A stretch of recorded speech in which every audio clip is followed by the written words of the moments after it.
Welcome to another edition of Business Today, where we discuss in depth the business world and its dealings. As always, we've got a great show for you. On today's show, we're going to be talking about today's business climate in Sri Lanka.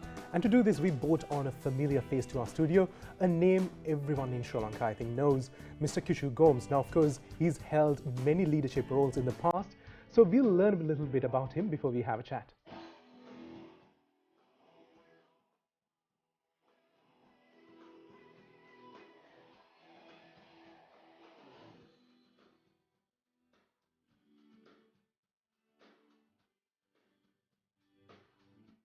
Mr. Kishu Gomes is the CEO of Dreamron Group. He is a former managing director and CEO of Chevron Lubricants Lanka PLC and Chevron Ceylon Limited. He was the former chairman of Sri Lanka Tourism. A corporate leader and entrepreneur, a visionary leader, Kishu has held many prestigious positions such as the past president of the American Chamber of Commerce, a vice senior chairman of the Chartered Institute of Marketing at the Regional Bank of United Kingdom and Sri Lanka. He served on the advisory board of the International Music Foundation and sits on the board of Cine Star Foundation, an outstanding song creators association to ensure the rights and welfare of the cinema and music artists in Sri Lanka. He has also chaired the judging panels of Effie's Advertising Awards and Brand Excellence conducted by the Sri Lanka Institute of Marketing, and also contributes towards uplifting the quality of higher education as an advisory board member. Kishu has won many regional and global awards and unique achievements in different aspects of business, being awarded Best Young Director by the Sri Lankan Institute of Directors in 2002. And we do have Mr. Kishu Gomes in the studio with us. He is the group CEO of Dreamron group of companies. So we'll ask a little bit about the name as well when we go on. Sure. There's an interesting tidbit that he told us. Right. Mr. Kishu Gomes, welcome to the show. Great to have you. Thank you very much for the invitation. Glad to be here. Now, of course, Mr. Gomes, we actually talked about this a little bit. Sure. You have been an industry leader for a while. Now, the current climate in Sri Lanka, I think, is a tough time for business, to say the least. Can you expand on that? Well, it is still tough, but compared to where we were 3 months ago, I must say that companies have figured out the ways in order to be able to get out of the mess they were in. So slowly and gradually we see companies moving in the right direction, trying to basically recover from the shock they've had for the past 14 months or so. So the trend is good. All what we need to do is basically to expand on it, to try and recover fully, and then start building on that. Easy to say, but it's not easy to really execute it the way we like to execute it. But that's the world we live in. So we need to basically take that challenge upon us and give out our best, and then make sure that we make the Sri Lankan companies win, and through that process try and basically create value for the country, for which we need to surely grow our export revenues, and that's the only way we can keep the economy ticking. And the practical example is the best, I think, now, of course, you've become the group CEO of Dreamron group of companies during a tough time. So tell us a little bit about how you actually approach this role and what your outlooks are. Yeah, Dreamron Group is a large group that has 5 business entities, and there is one company that is dedicated to exports, which is a BOI approved operation. So that operation literally came to a standstill, and for about 4-5 months we only had very small businesses coming through. But then with some of the other countries also kind of figuring out the way to battle with COVID, and in the new world understanding as to how to keep the businesses going, we then started to import slowly and export slowly and gradually. So through that process, we being able to recover up to a very great extent. Of course, our goal is very, very optimistic. It's not our goal for ourselves, it's a goal for our country, for our people. So from that perspective, there is a long way to go. But what I can tell you is that we are on the path to recovery, and when you are challenged, in the new normal world against all the odds, you get your best, out of your people, and you find more innovative ways, more creative ways, more efficient ways in order to, try and still earn the right return for the investment you have made. So things are working in the right direction. It is, as I said, not only good for our company, but good for the country as well. Apart from that, there are a few other businesses that we do. One is contract manufacturing for multinationals and local companies, so that too have fully recovered. And then of course our own brands are being marketed, so that market too has fully recovered. So by and large, my short answer to you is yes, we have recovered, and we are now looking at ways and means to keep the business growing in order to try and create greater value for the country as a truly local company, which is what our country needs at this moment of time. Yeah. And of course, I promised an interesting tidbit about the name. Right. Dreamron. Dream, everyone understands. Yeah. Even if you don't understand English, you still understand the word dream. Ron is a Japanese word, and Ron in Japanese is hair, so it's dream hair. So that's the meaning of Dreamron. People are still not properly pronouncing it, quite rightly also, because it's a combination of English and Japanese. So it's an interesting name. It and is. I think we are talking about the Sri Lankan business climate beforehand. You mentioned that it is a tough way to get through. And you have to figure out innovative ways of operating. What are these innovative ways that you speak of? Okay, before talking about innovative ways, I must say that with the COVID striking the whole world, and for a moment globally people not knowing how to deal with it, with that shock everyone went through, and then having basically paused for a couple of months, companies started to then figure out in which way you can still be effective in the new normal world. So what we see now is companies becoming more competitive than ever before. In terms of cost structures, companies have looked at cutting fat to the skin, to the bone, right? So that way companies have been able to find money within the organization. And then in terms of reaching the customers, as opposed to the traditional ways in reaching the customers, now obviously through cyberspace you reach the customers. So that way you have reduced your transportation cost, delivery cost, and all the other things. And in terms of supply chain strategies, if local companies were depending on imported inputs, because the imported inputs were not so reliable and it became very expensive, lead time got hugely expanded. So companies looked at sourcing products from the local manufacturers, local suppliers. So that way cost again came down. And then in terms of people resource itself, if there were 10 people to do the same job before, with the organizations getting people to work from home, suddenly realize that you don't need the same number of people to do the tasks that were performed before.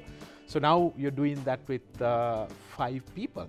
Right? So that way, you have saved the cost as well. So every single, I can go on and on, give you more examples. But the bottom line is companies have become extremely competitive. So the level of competition now is at a fierce level today, as opposed to post-COVID and the worst COVID period. Yeah. So it's a different ball game now. Unless you are very sharp, very analytical, and you're very fast and very agile, very efficient, you won't be able to survive in this environment. So we've seen many examples. I mean, COVID was originated from China, but China has bounced back like never before. and they have again started to dictate terms to the rest of the world. So we all need to look at these examples and take whatever we can take, and see that we become a much smarter nation and smarter business organizations and people in order to play effectively in this new normal world. Yeah, and you mentioned about the human manpower aspect, the efficient systems. Sure. Now, of course, during COVID, we saw that the most efficient systems where everything is relied on one person. If one person fails, there was that domino effect sometimes that happened in the States. So how do you actually thread that needle of efficient but not failure imminent? Right. So obviously, since it was a situation where everyone couldn't come together, even without the subject matter expert, companies looked at ways and means of still continuing the business. So that way people have now become multi-skilled, and you don't need to have a person sitting in your office. You can have access to the kind of expertise you need, and you get that through various mediums, and using various ways to try and lay your hands on that piece of information, and you use that information to make the decisions you want to make. And if it is something to do with execution, well, one person minus in your team doesn't really make a difference. And that's what we have realized, having worked in this new normal world for so many months now. Yeah, and you mentioned about the international aspects. Now, of course, you being you, I think we have to ask about the industries in Sri Lanka, and one of the industries that was affected all around the world was the tourism sector. Sure. Now, what is the current status of the Sri Lankan tourism sector, and what are your outlooks? Right, I mean, tourism is really down. We have had about 1,700 tourists visiting the country during the month of January, and that has gone up to about 3,200, 3,400 level in February. We are in March now, so numbers as compared to a normal year, one can say is zero, right? It is so down. So it will take some time for the industry to recover, and some people are taking risks, and even going to a country which is badly affected by COVID, there will always be people. I mean, that's the world we live in. But if you look at the large numbers, on an annual basis, about 1.4 billion tourists travel around the world, right? And that came down to a couple of millions during COVID. So it's recovering, but to be able to recover fully, it will take a few more months. But what I foresee happening is the countries that are taking the right steps in the right direction would be able to recover faster than some of the other nations. Now in Sri Lanka, we've been trying this bubble concept, but I don't think within that concept you'll be able to really drive the numbers you need to have in order to sustain the industry. So you have to look at something else. Vaccination is the talk of the town. Yeah. It's key, and we're not getting the numbers we need as a country. But if and when, not really if, but when we being able to cover the right percentage of our population, I'm sure we will then be able to entertain more tourists with the vaccination visa. Yeah, I mean, not so tough restrictions, because tourists come to enjoy their life, right? They don't want to be confined to a hotel for 2 weeks and then spend another 2 weeks going around the country in a bubble. That doesn't really work. If we learn from Maldives, now Maldives is recovering extremely fast. Of course, their landscape is very different. I mean, they have so many resorts, so they basically take the tourists into those resorts. Isolation is isolation, it's natural isolation, so therefore there is no risk to other resorts or to the main city.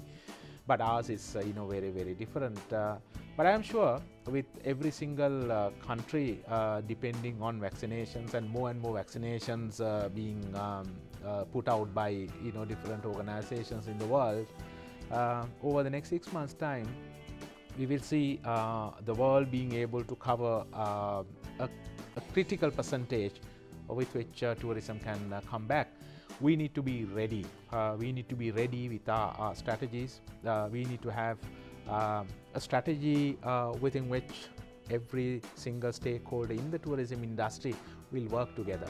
And during my tenure, what I have realized is that while when they talk to the media, they say we're working together, we have this plan, and we are collaborating, coordinating, and it's one single effort, one voice. The truth is very, very different. So we need to get out of that as a country and keep tourism as the final goal, and every stakeholder group latching on to that overall goal and making that overall goal work, rather than different factions of the industry trying to achieve their own objectives, and that way you will not be able to grow the industry. And of course, talking about growing the industry, I think you have to consider brands. Sure. Now, Sri Lanka in the international sphere, or even a local business operating, they need to get out to the people and be able to say, people need to be be able to recognize them. Sure. So how do you go about doing that? If you're talking about tourism, in tourism we are selling a feeling. Finally, you come to enjoy your life, and what you take back is a feeling. So that is that brand that we need to offer. I mean, there are tangible things that you would use. Finally, to be able to create that nice feeling, the tourists can go back with. And when that feeling is very positive, they would want to certainly have more and more of that feeling, and they will go and basically grow that feeling within their neighborhoods, within their families and relatives, and all of that. So that's the importance. And for tourism, obviously we need to build a much stronger brand. Leaving tourism aside,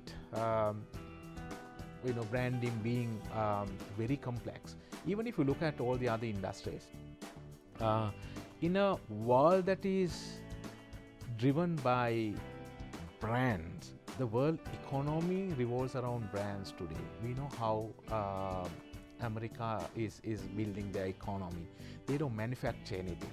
All they manufacture is brands.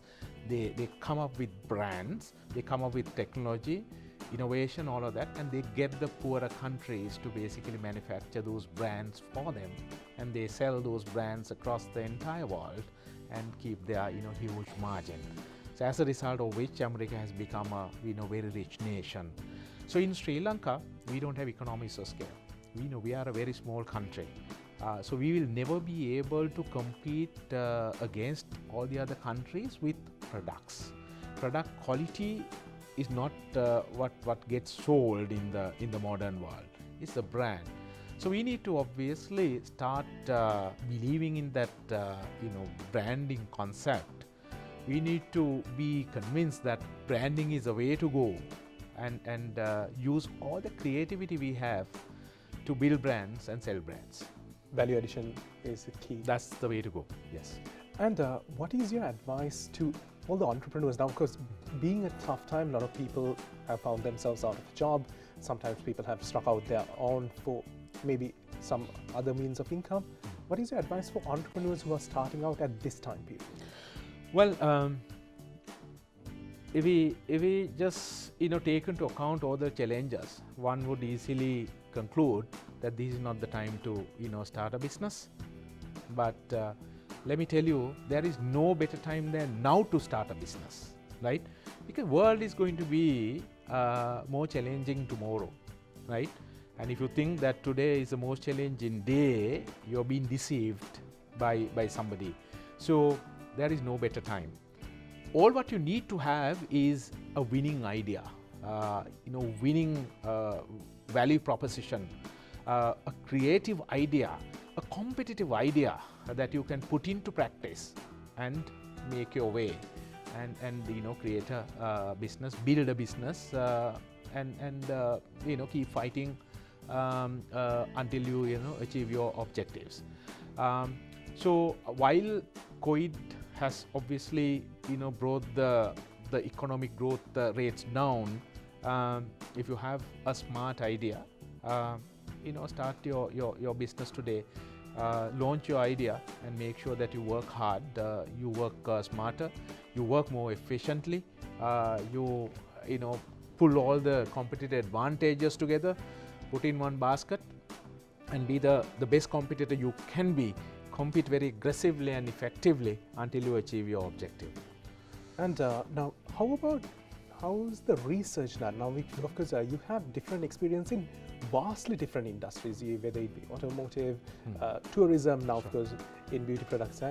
So how do you do that particular research? Because what is different in different industries and what is similar across the spectrum? Okay, in terms of needs and wants, they haven't changed, right? We are the same. We still need to eat, we still need to dress, and in terms of wants, we still need entertainment, we still need to drive a nice car, branded car, so those haven't actually changed, right? And it will be the same going forward, and then there can be cycles where today we too are wearing jackets like this, and who knows, 5 years down the road it will be a different jacket, but jacket will remain, right? So in terms of basic wants and needs, they'll remain. So therefore, you need to basically study the trends in each and every industry and see where the trend is heading, and how to basically get into that, and go with the trend initially and then change the trend. Or if you have a very bold, very creative idea which you think is going to shake the world, go in there, distract the trend, and take the industry down the path you want it to be, right? So two ways of looking at it. And continuing on the line of building a business, one of the other aspects is the manpower aspect. Sure. So when you come into a company, Right. or if you're building a company, how do you identify the people around you, and what type of management style do you actually employ? As you're asking about my own Yeah. way and my own style, I must tell you that making decisions about people is the hardest thing to do in management and in leadership. You can use all the knowledge you have acquired over the years. You can use all the technical knowledge you have gotten out of books, and what you have gotten from your teachers and all of them. Still, you can make a blunder. That's the reality of human management. So therefore, you have to use all the knowledge. You have to use all the experiences. You have to use different tools, psychographics, all of that in order to be able to really read people, to understand who they are, where their strengths are, and then make sure that you come up with the right HR strategy to be able to use their strengths and build your business based on their strengths. So it's something that you have to do over a period of time. It's not a situation where you can go in front of a person, you have a dialogue with that individual, and at the end of that 15 minutes or half an hour or one day dialogue that you are able to read that person and conclude that this person is ABCD. You can't do that, right? You have to test people in different situations and in different environments, with different people, different business challenges, right? Different business cycles, all of that. Then only you will be able to really gauge the competencies of people, the real knowledge of people, and it is only then that you can really conclude as to who the person is, and then look at his or her future. So it's very hard, but you can still do it, and I use 3 decades of experience in order to do that. My leadership style, well, I have all the leadership styles under the sun, right? The theory book will say this leadership Yeah. is the one that works, and in a situation of this nature, it has to be this. And I must say that if you want to be an effective leader, you got to have all the styles in you, because in every team you will have very good people, you will have very bad people, and you'll have people in the middle. So that's one scenario. The other scenario is today is a good day where you can put a pat on the back of everybody, and tomorrow is a different situation where you have to, not literally but slap everybody, right? So you should be able to change gears. You can be very diplomatic, you can be very autocratic, you can use all the styles, but you got to have all the styles in you. Leadership is not about being nice to people. You can be nice to people, but you will not be respected by your subordinates after some time, because by being nice you can't deliver results, right? It's being effective in a nice way, right? So being an effective leader, nurturing all the good human values a good human being should have, right? So you are a good human being trying to be effective, not for your own good, for the good of the people, large audiences. Moral character.